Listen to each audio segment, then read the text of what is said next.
Hello, bienvenue sur l'épisode 2 et c'est parti pour un tournage ensoleillé comme vous pouvez le voir. Pas du tout. Là ça va, un petit peu stressé mais tu sais bon stress genre on a fait une prépa hyper intensive. Normalement le tournage se déroule très bien, super bien. Ça tourne.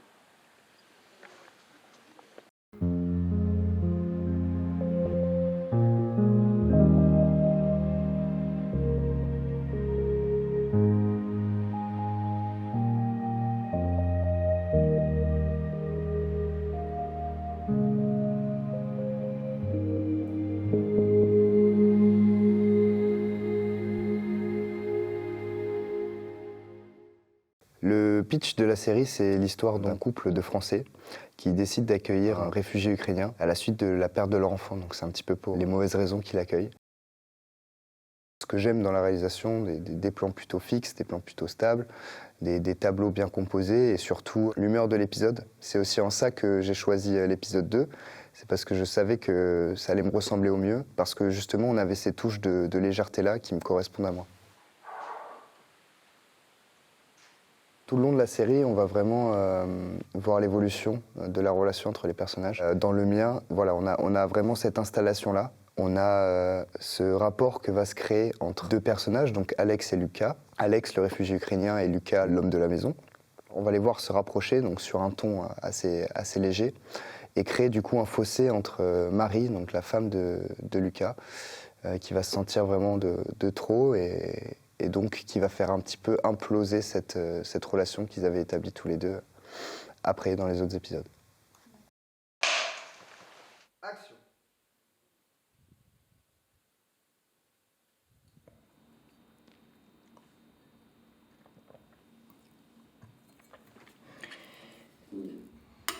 Et alors en Ukraine, ça se passe comment ?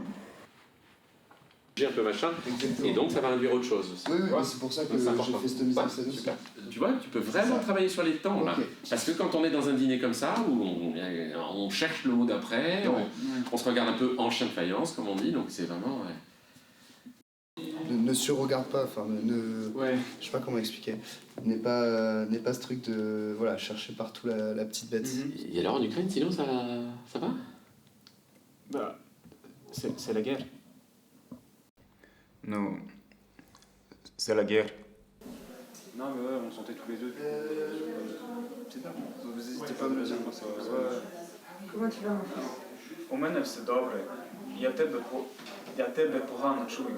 Де ти зараз? Як ти там? У мене все добре. Я тебе погано чую.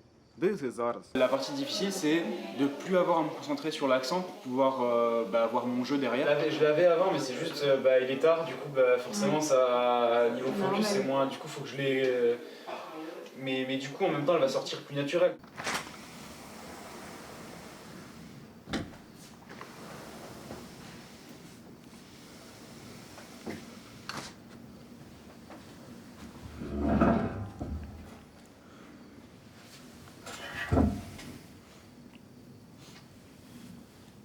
Sur la scène de la terrasse, une séquence assez émotive où on tournait de nuit. On avait Ewen qui devait être triste parce que dans le scénario, Alex appelle son père qui est à la guerre en Ukraine. Moi je voulais le chauffer et je voulais pas le chauffer maintenant, tu vois. Donc ça, je sais ce que je vais lui dire à ce moment-là pour qu'il soit triste. Mais j'ai pas envie de le dire maintenant, quoi, tu vois. Genre moins. Plus vide, mais moins gestuel. T'étais plus dans le. Ou à la limite sur les côtés, plus de la tête, mais pas direct. Plus dans le c'est dur, quoi, tu vois. Ouais. T'es vraiment. Tu sais pas trop quoi faire, en fait. À ce moment-là, ce qu'il fallait que je fasse, c'était de lui rappeler un peu des choses assez tristes. Et je l'étais au final un petit peu avec lui, en fait. On se correspondait comme ça. Dès qu'il se mettait à jouer, ça matchait. Ça va être compliqué pour toi.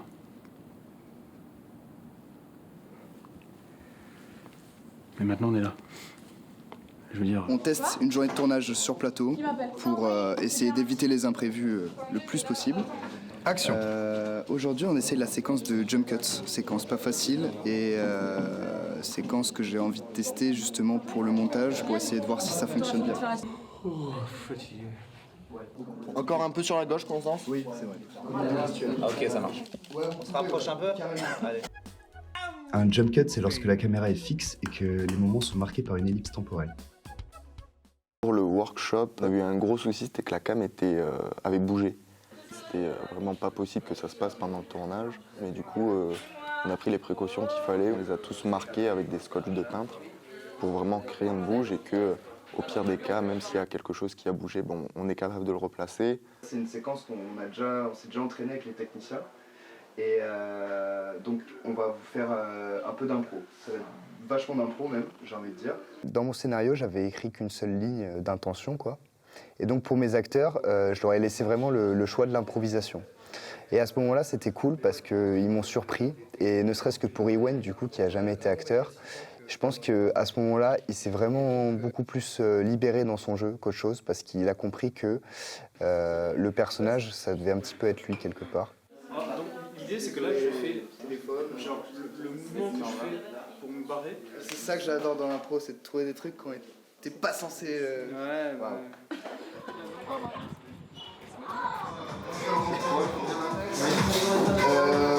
La 14 c'est un panneau. Je suis Angelo Chauveau, je suis script sur l'épisode de Killian dans la série Entre autres, l'épisode 2. Pour moi, le script, c'est vraiment essentiel. Et pour ce tournage-là, j'ai choisi Angelo parce que Angelo, ce que j'aime bien avec lui, c'est qu'il a aussi cette notion de réalisation. Il a envie de réaliser, il a envie d'écrire des films, il a envie de faire de belles choses, tout comme moi, tout simplement. 35 au final. Là, c'est dans 7. Non, attends, tu parles de la voiture. Ouais, la voiture. C'est dans 7. Le rôle du script, il a une importance primordiale du début jusqu'à la fin du tournage. Plus précisément, qu'est-ce qu'il fait? Il s'occupe de la mise en scène, avec l'équipe de mise en scène, donc assistant réal et réalisateur. Où t'as Lucas qui vient le voir. En fait, c'est le même plan. Du coup, on va faire ces deux plans-là. Pareil. Et il y a une troisième où... Il s'occupe aussi de tout ce qui est raccord sur le tournage, de la continuité, des séquences, dans le jeu, dans la décoration. Juste ouvrir la porte. Il faudra juste qu'ils soient un peu plus. Mais pour aujourd'hui, là... Et là aussi, il est un bras droit pour le réalisateur. Il a le droit et il doit même parler avec le réalisateur et lui donner des informations, des propositions. Il faut être force de proposition quand on est script. La première et que tu démarres. Est-ce que tu veux qu'on commence le chrono une fois qu'elle a passé la porte et que là, on Pour démarrer en première, oui. Oui, alors. il faut se dépêcher. Il y a un objectif principal quand on est script, c'est de garder le réalisateur dans un espèce de cocon. Moi, je suis un peu aussi dans sa tête. Je dois savoir ce qu'il pense, je dois savoir ce qu'il veut. On rajoute une autre lampe de jeu et je la fais jouer, c'est le seul moyen. Après, t'as cette grosse lampe, là. Je voulais un épisode pour Killian avec 100% de raccord, ce qui n'est pas possible dans le cinéma en fait. Il y a toujours des erreurs. J'arrivais pas à trouver vraiment cette place au début. Et au fur et à mesure des jours, j'ai réussi à comprendre en fait qu'on a le droit à l'erreur, on a le droit au raccord de 3 cm à côté ou 4 cm à gauche, c'est pas très grave.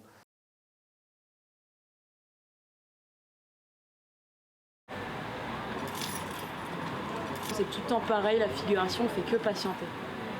Sur le tournage, on avait une séquence dans un restaurant avec beaucoup de figurants. Et là, c'était vraiment l'exercice le plus intéressant pour moi.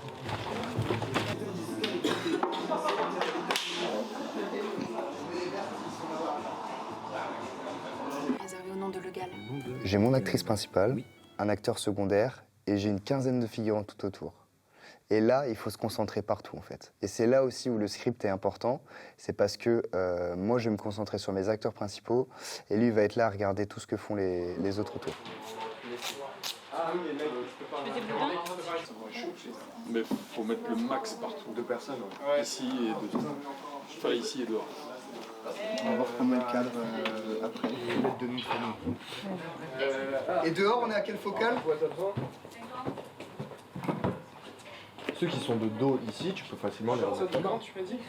Il y a une quinzaine de figurants installés, donc il faut que je leur prévoie un petit jeu, chacun leur tour en fait, et que je leur donne des intentions en fait. On a prévu de vous placer sur des tables, on a fait une liste et un placement de table.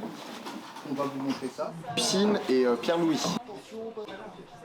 Il ne faut pas qu'il y ait de son, d'accord? Donc vous allez faire du semblant en fait. Et puis après ces plans-là, on fera une prise sonore. Maximum de matière Par exemple, je vais faire comme ça, donc là, ça va gueuler fort en mode ah, non, non, mais d'abord. Après, je vais descendre, ça doucement, c'est petit resto intimiste, ok. Et on va faire comme ça, et après, je vais vous dire lenteur, je vais faire comme ça. Donc là, on reste lent, on laisse des blancs, tout ça. Rapidité, je fais comme ça. Oh, comment ça le making of on a fini le montage, là, on a l'étalo, si vous voulez venir voir. C'est juste par là.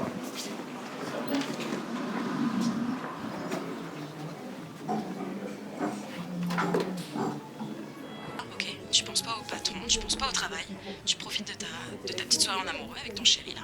Hein, et moi, je te laisse. Je te fais de gros bisous. Très vite, bisous. Ciao.